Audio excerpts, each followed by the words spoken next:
Pension ന്യൂസിൻ്റെ ഏറ്റവും പുതിയ വീഡിയോയിലേക്ക് എല്ലാവർക്കും സ്വാഗതം. സംസ്ഥാനത്ത് പെൻഷൻ വിതരണം ഏകദേശം പൂർത്തിയാകാറായിട്ടുണ്ട്. നമുക്കറിയാം, 1 മാസത്തെ കുടിശ്ശികയും 2 മാസത്തെ പെൻഷനുമാണ് 3200 നമ്മുടെ കൈകളിലും അക്കൗണ്ടിലും എത്തിച്ചേർന്നു. അക്കൗണ്ടിൽ നേരത്തെ തന്നെ എത്തിച്ചേർന്നു.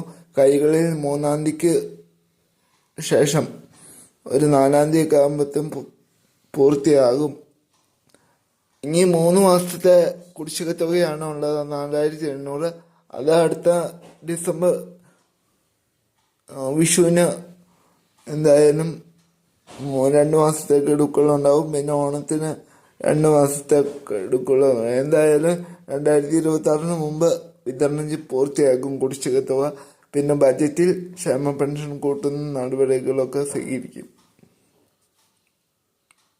ഈ ഫെബ്രുവരി 7 ബഡ്ജറ്റാണ്.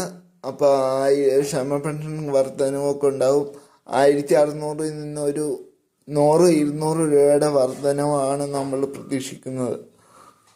എന്ന് മുതൽ പ്രാബല്യത്തിൽ വരും എന്നൊക്കെ ബഡ്ജറ്റ് കഴിയുമ്പോൾ നമുക്കറിയാം.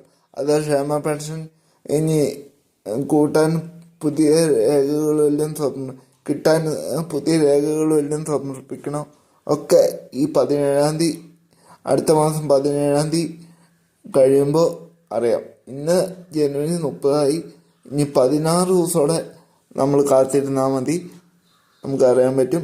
2000-ലേക്ക് എത്താൻ സാധ്യതയില്ല, ഘട്ടം ഘട്ടമായിട്ട് 2000-ലേക്ക് എത്താൻ സാധ്യതയുണ്ട്. അടുത്ത വർഷം ഇലക്ഷന് മുമ്പാകെ 2000-ലേക്ക് എത്താൻ സാധ്യതയുണ്ട്. എന്തായാലും കാത്തിരിക്കാം. അപ്പോൾ ഇത്രയാണ് ഈ വീഡിയോയിൽ പറയാനുള്ളത്. നിങ്ങൾ കൂടുതൽ ആളുകളിലേക്ക് ഈ അറിവുകൾ ഷെയർ ചെയ്യുക. നിങ്ങൾ നിങ്ങളുടെ അഭിപ്രായങ്ങളും നിർദ്ദേശങ്ങളും കമൻ്റായി രേഖപ്പെടുത്തുക. പിന്നെ ചാനലൊന്ന് സബ്സ്ക്രൈബ് ചെയ്യുന്ന കാര്യം മറക്കാതിരിക്കുക. കൂട്ടത്തിൽ ആ ബെല്ലൈക്കൻ അമർത്തിയാൽ ഞാൻ ഇടുന്ന ഓരോ വീഡിയോ നിങ്ങൾ നോട്ടിഫിക്കേഷനായി നിങ്ങളുടെ ഫോണിൽ എത്തിച്ചേരും.